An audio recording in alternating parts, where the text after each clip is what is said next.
요한의 제자들이 이 모든 일을 그에게 알리니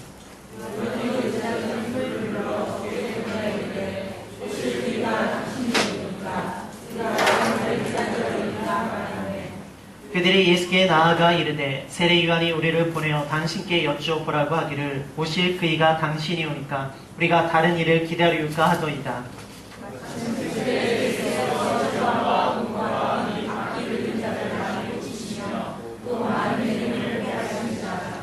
예수께서 대답하여 이르시되 너희가 가서 보고 들은 것을 요한에게 알리되 맹인이 보며 못 걷는 사람이 걸으며 나병 환자가 깨끗함을 받으며 귀 먹은 사람이 들으며 죽은 자가 살아나며 가난한 자에게 복음이 전파된다 하라.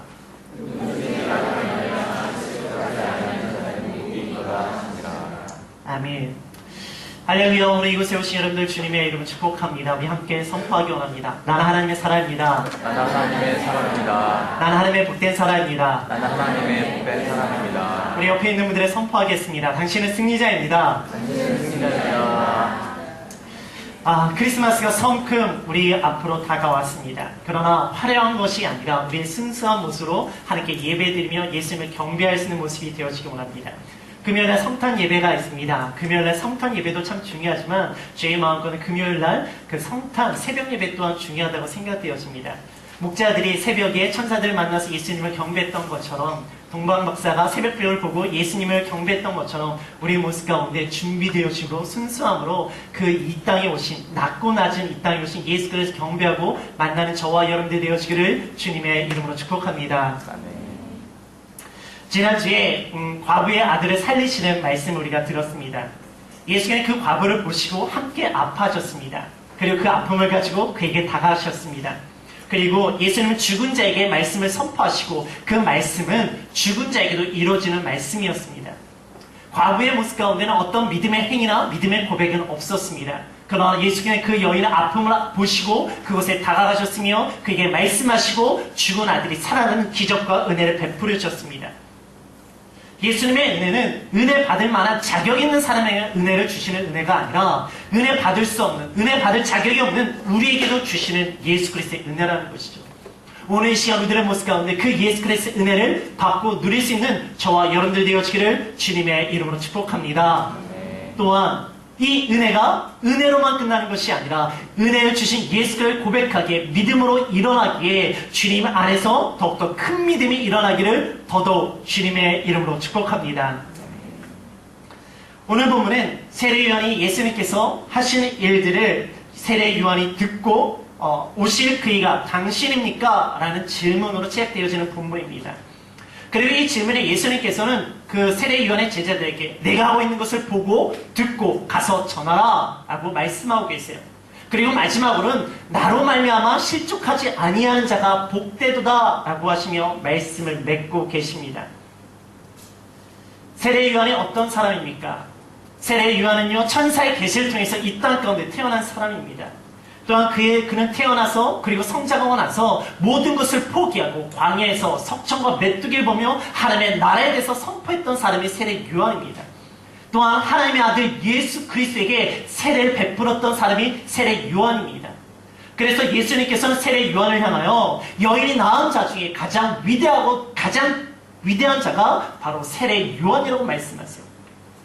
그래서 세례 요한은요 예수님을 향해서 하나님의 어린 양이라고 세상의 모든 죄를 짊어가는 하나님의 어린 양이라고 고백합니다. 그리고 예수님은 성령과 불로 세례를 주시는 분이시고 세례와 하늘이 열리고 성령이 비둘같이 임하자 와 하나님의 아들이시구나 라고 고백합니다. 그래서 그의 모습 가운데 예수님은 흥해야겠고 나는 쇠해야 됩니다 라고 고백했던 사람이 바로 세례 요한입니다. 세례 요한은 하나님의 계시로 이 땅 가운데 태어났으며 그런 모든 것을 포기하고 하나님의 말씀을 증거하는 삶을 살아갔고 그리고 그 초점에는 예수 그리스도를 증거하는 삶을 살아갔던 위대한 선지자가 바로 세례 요한입니다. 그런데 이런 세례 요한이 예수님 향해 의심하고 있다는 것이죠. 의심의 시작 어디서부터인가? 우리 18절, 19절, 20절의 말씀을 같이 읽겠습니다. 18절, 19절, 20절입니다. 시작. 요한이 그 자들을 그에게 보내어 이르되 오실 그이가 당신이 오리이다. 우리가 다른 일을 기다리려고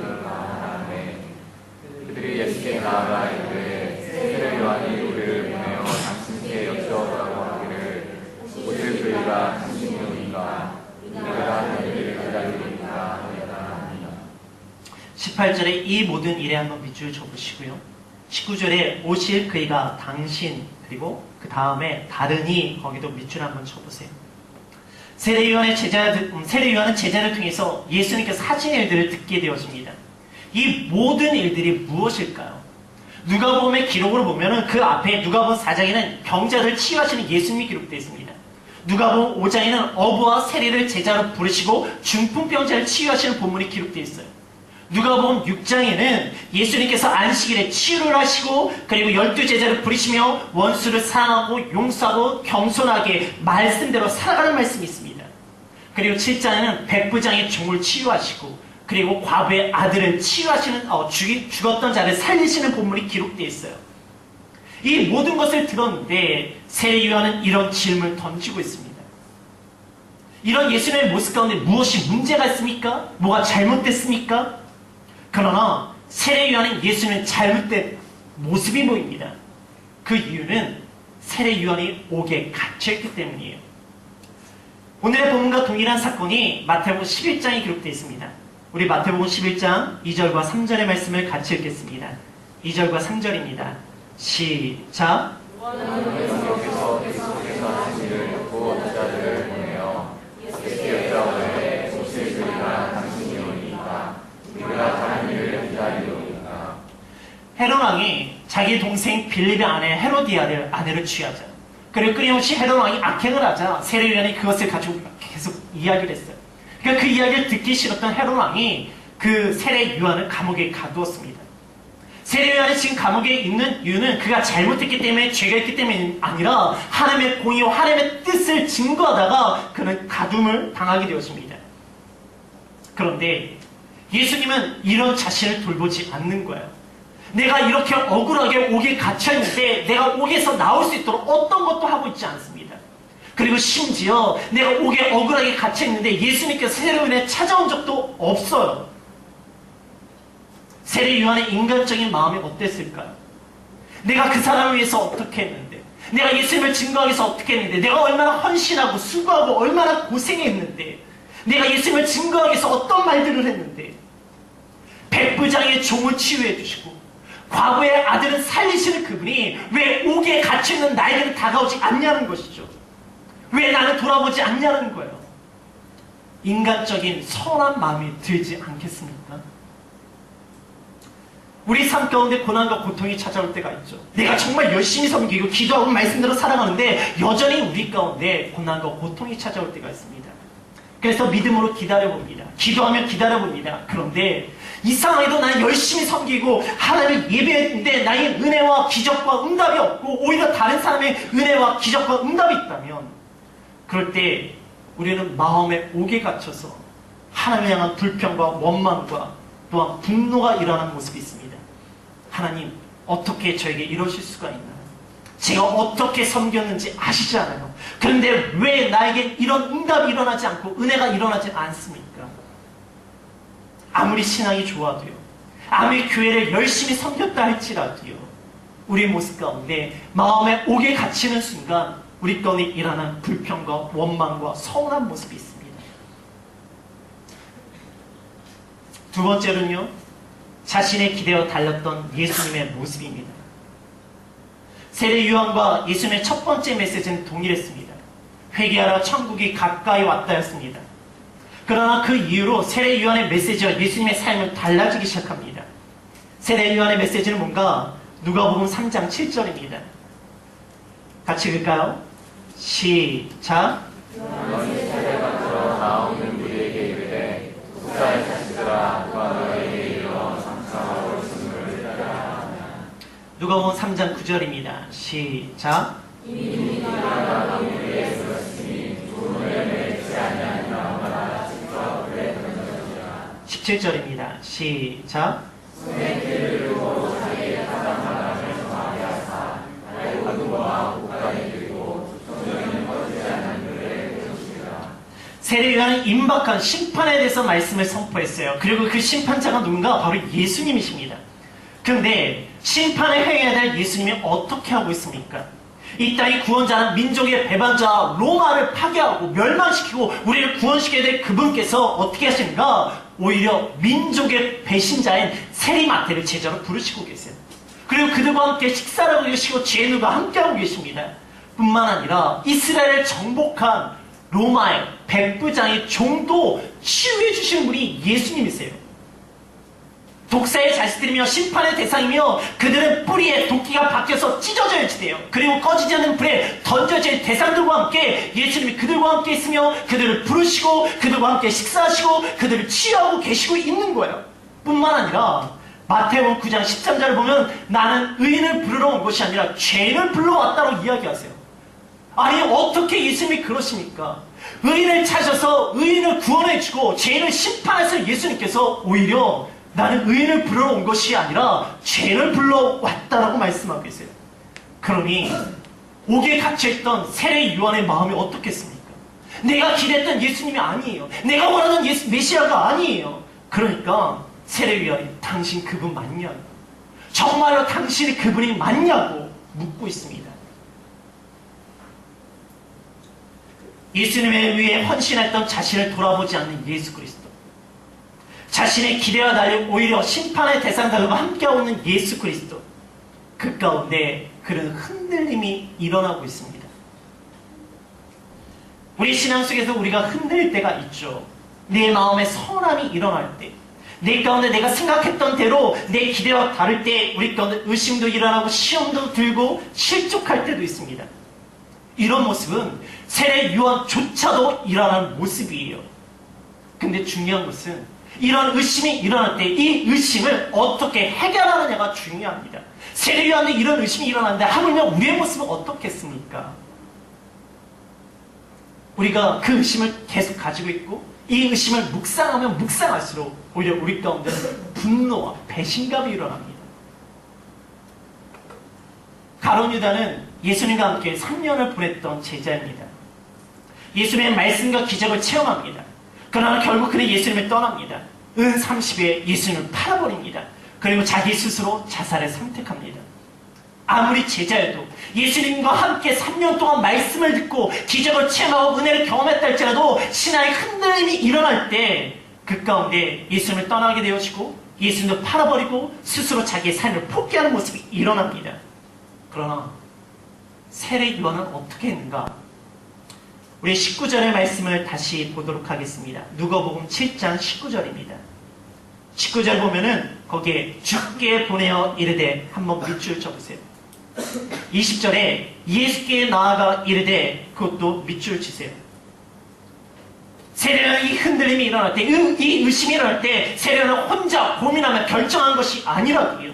그렇다고 제자들과 함께 아니 예수님이 어떻게 저럴 수가 있어, 메시아라는 사람이 어떻게 저럴 수 있어, 전 메시아의 모습이 아니야, 예수님의 모습이 아니야, 내가 증거했던 사람이 아니야 하고 수근거리지도 않았습니다.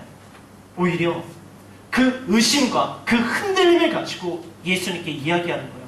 예수님께 나아가는 거예요. 예수님께 보여드린 거예요. 이것이 의심의 해결의 실마리입니다.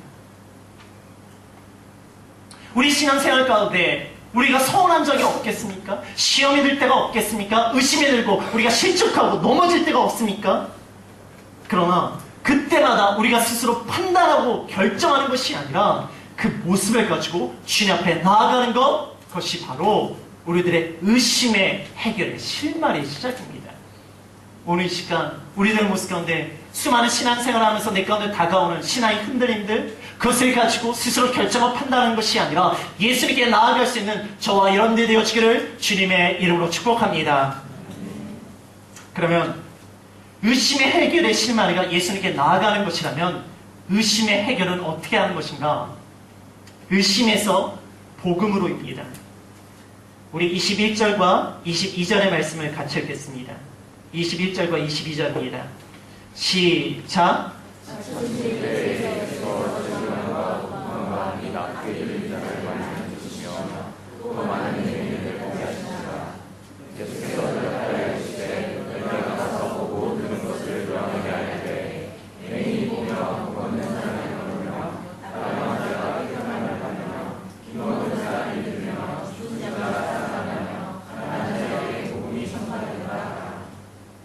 우리 21절에 마침 그때 한번 밑줄 쳐보시고요.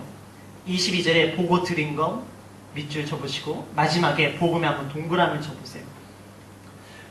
요한의 짐을 던질 때 예수님께서 병자들을 치유하고 계셨습니다.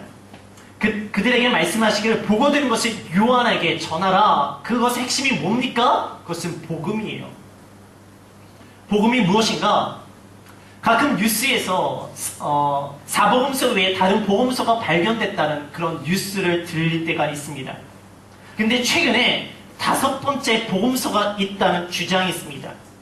마태복음, 마가복음, 누가복음, 요한복음, 마지막 내가복음. 성경에 기록된 복음이 아닌 내가 생각하는 복음.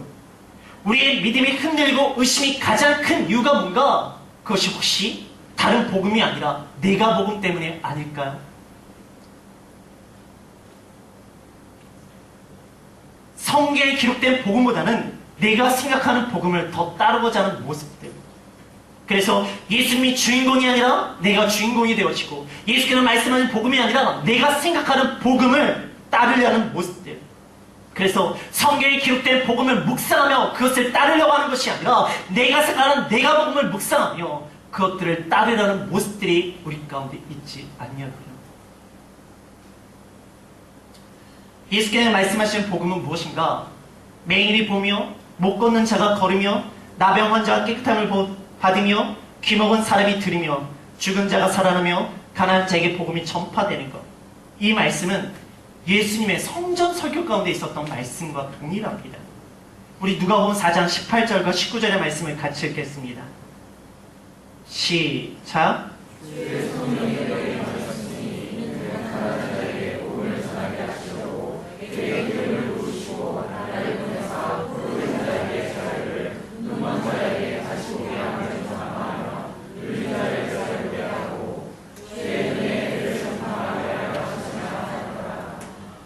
예수님 자신이 하셨던 첫 번째 설교의 말씀대로 그대로 그들에게 가난한 자에게 복음을 선포하고 계십니다.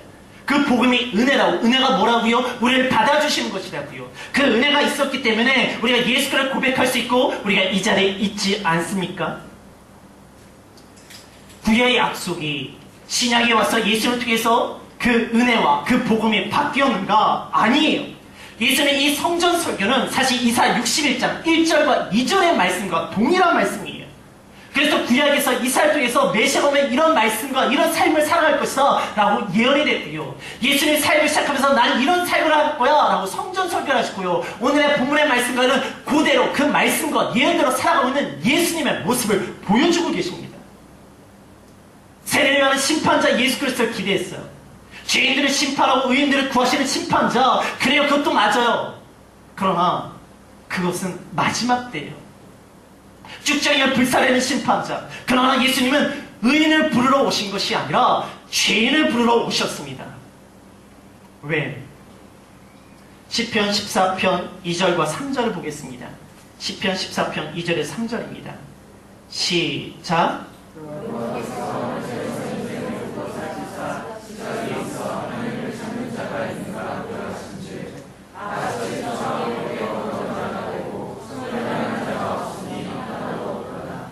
하나님께서 좀 살펴보신 거예요. 좀 선을 행하는 자가 있는가? 그런데 다 치우쳐서 선을 행하는 자가 없다라고 하나님께서 말씀하고 계세요.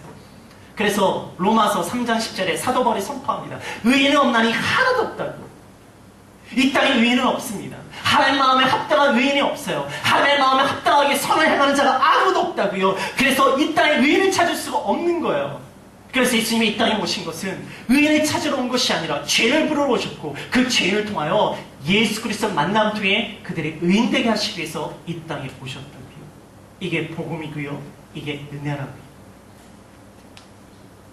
우리 요한복음 3장 17절을 보겠습니다. 시작.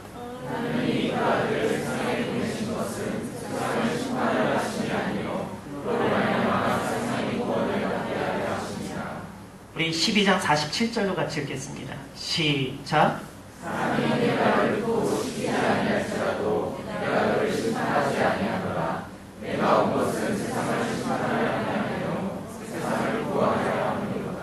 예수님이 이 땅을 심판을 위해 오신 것이 아니라 구원을 위해 오셨다고 말씀하십니다. 그 구원은 이를 위해서 자격 없는 우리 모두를 받아주시는 것이 바로 예수님의 구원의 사건이에요. 이것이 은혜고 이것이 복음입니다. 이 은혜가 있었기에, 이 복음이 있었기에 여기는 우리가 예수 그리스도를 고백할 수 있는 것이고, 이 복음이 있었기에 우리가 예수 그리스도를 만나고 우리가 이곳에서 그리스도의 사람으로 살아갈 수 있는 거예요. 그래서 예수님은 민족의 배반자 세리마태를 제자로 부르십니다. 세리장 삭개오도 만나시게 되어져요. 자신들의 원수인 로마의 백부장 종도 치유해 주십니다. 문둥병자에게 손을 대시고요. 또한 창기들에게 다가가시며 사마리아 수가성, 남편이 5이나 있었고 지금 있는 남자도 남편이라 할 수 없는 그 여인에게도 다가가셔서 그에게 구원을 선포하십니다.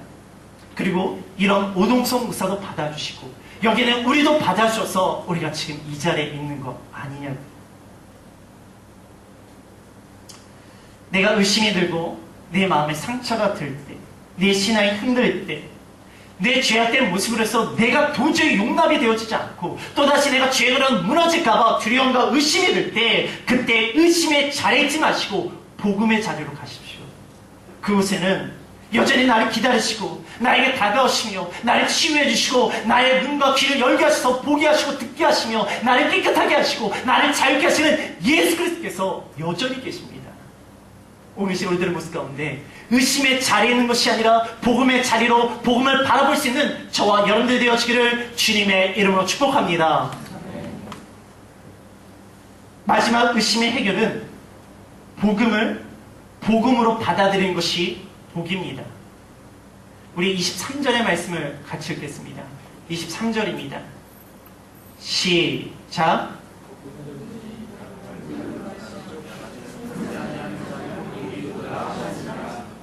네, 우리 다시 한번 읽어볼까요? 시작.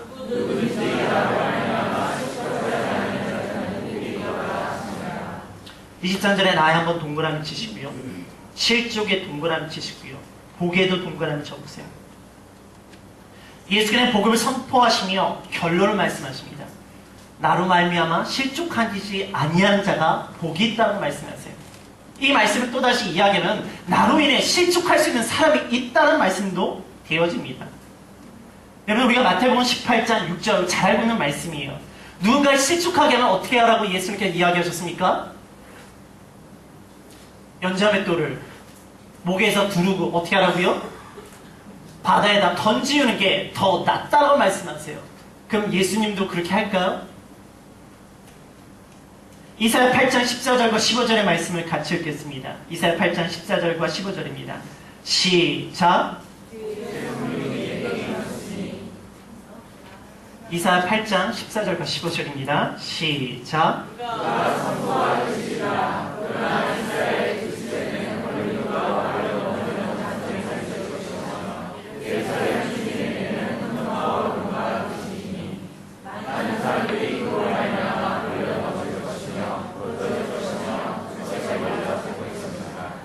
예수 그리스도에 있는 많은 사람들이 걸려 넘어지고 그리고 쓰러지고 그리고 잡힐 것에 대해서 이사야는 예언을 했습니다.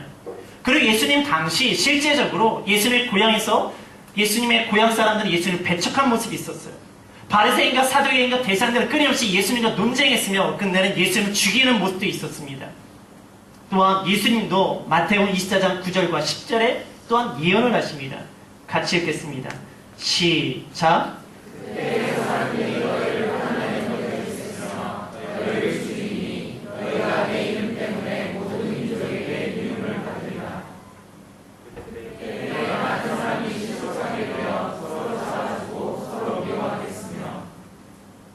뭐라고 이야기합니까? 예수님을 인해서 우리가 미움을 받는다고 이야기하고 있어요. 그리고 그것으로 인해서 우리가 실족하고 서로 미워하는 모습이 일어난다고 이야기하고 계십니다. 예수님 때문에 우리가 미움을 받을 수 있어요. 예수님 때문에 우리가 실족할 수가 있다라고 이야기하고 계십니다. 왜 그럴까요? 왜 우리가 예수님 때문에 실족하게 되어질까요? 자본주의 아버지라 불리는 아담 스미스라는 사람을 잘 아실 겁니다. 학창시절에 국부론이라는 책을 통해서 우리가 알고 있는 사람입니다. 그러나 그에게 국부론이라는 책과 함께 또 유명한 책이 하나가 있는데 그 책이 도덕 감정론이라는 책입니다. 이것은 우리 안에서 어떻게 선하게 살 것인가에 대한 책인데요. 그가 경제학자이면서 또한 철학자였기 때문에 이 책이 또한 유명합니다. 근데 이 책의 내용을 좀 현대인들이 이해하기 쉽게 다시 좀 편집해서 나온 책이 있습니다. 그 책의 제목이 내 안에서 나를 만드는 것들이라는 책 제목으로 나와 있습니다. 그 책 내용 중에 누구나 마음속에 공정한 관찰자가 있다. 나의 행동이 옳은지 공정하게 알려주는 가상의 인물.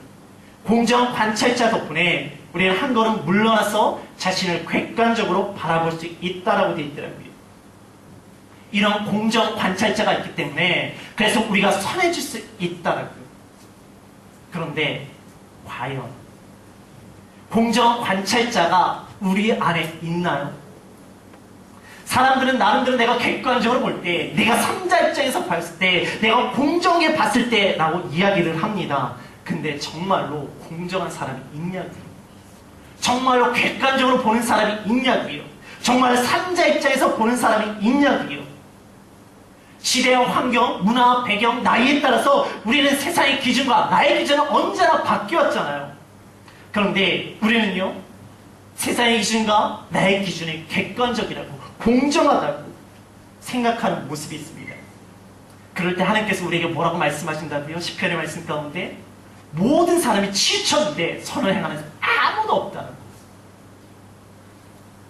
영원히 변하지 않는 선이신 하나님을 기준으로 삼아야 되는데 우리는 자꾸 세상의 기준과 나의 기준으로 삼으려고 합니다. 그래서 스스로 객관적일 수 없고 스스로 선을 행할 수 없는데 내가 객관적이라고 생각하고 선하다고 생각하니까 오히려 예수님이랑 부딪히는 모습이 있어요. 왜? 우리에게는 말씀이 필요합니다. 말씀을 통해서 나를 봐야 돼요. 예수님의 기준을 통해서 나를 봐야 돼요. 근데 오히려 나의 기준을 고치고 예수님을 바라보고 나의 기준을 바라보며 말씀을 바라볼 때마다 우리는 시험에 드는 모습이 있어요. 나의 기준으로 복음을 바라보는 것이 아니라 복음의 기준으로 나를 바라봐야 됩니다. 그래서 복음을 복음으로 받아들이는 것이 복이라는 거예요. 이게 쉽나요? 쉽지 않아요. 그럼 어떻게 합니까? 첫 번째, 내 귀와 눈과 마음에 할례가 있어야 됩니다. 우리 예레미야 6장 10절의 말씀 보겠습니다. 예레미야 6장 10절입니다. 시작.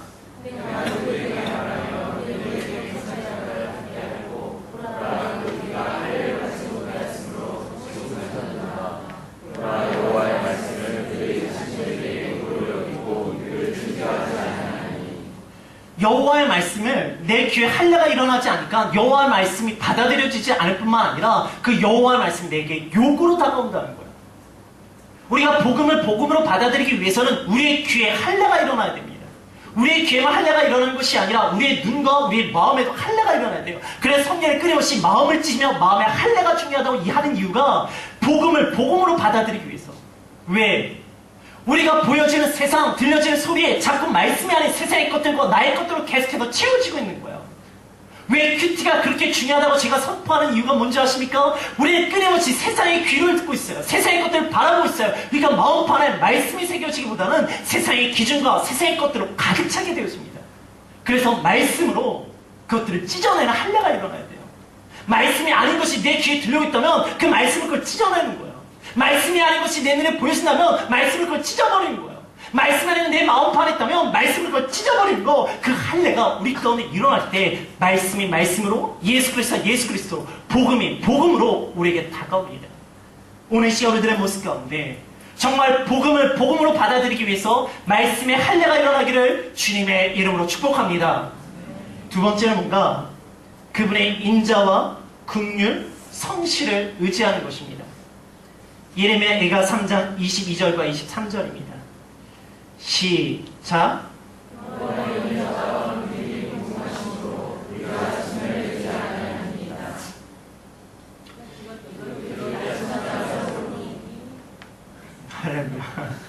다시 22절과 23절 다시 한번 읽을게요. 22절과 23절 시작.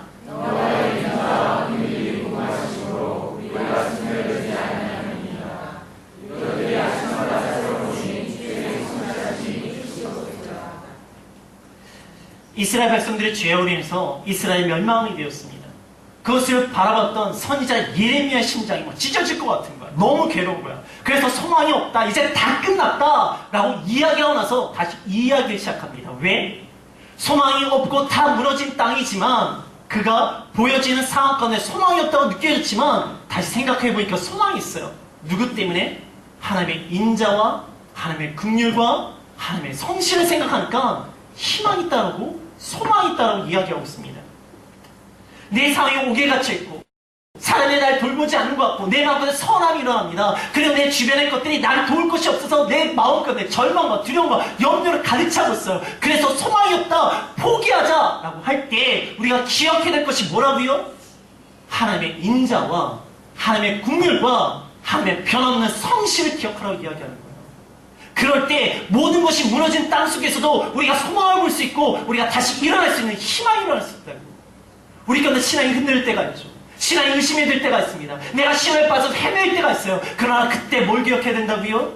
하나님의 인자와 하나님의 긍휼과 하나님의 성실하신 하나님은 여전히 살아계시다는 걸 기억하십시오. 오늘 이 시간 우리들의 모습 가운데 그 하나님을 기억하기에 복음이 복음으로 받아들일 수 있는 저와 여러분들 되어지기를 주님의 이름으로 축복합니다. 세 번째, 예수 그리스도의 부르심과 택하심을 굳게 잡으라는 것입니다. 우리 베드로후서 1장 11절 볼게요. 베드로후서 1장 11절입니다. 시작.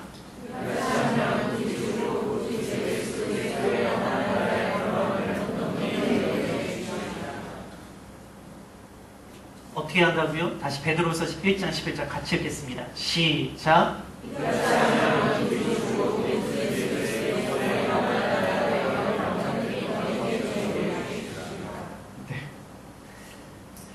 우리가 하나님께서 우리를 부르신, 죄송합니다. 베드로후서 1장 10절인데요. 우리 베드로후서 1장 10절을 좀 같이 읽겠습니다. 성경책 가지고 계신 분들이. 베드로후서 1장 10절입니다.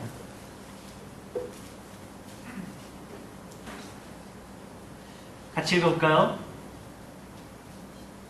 시작.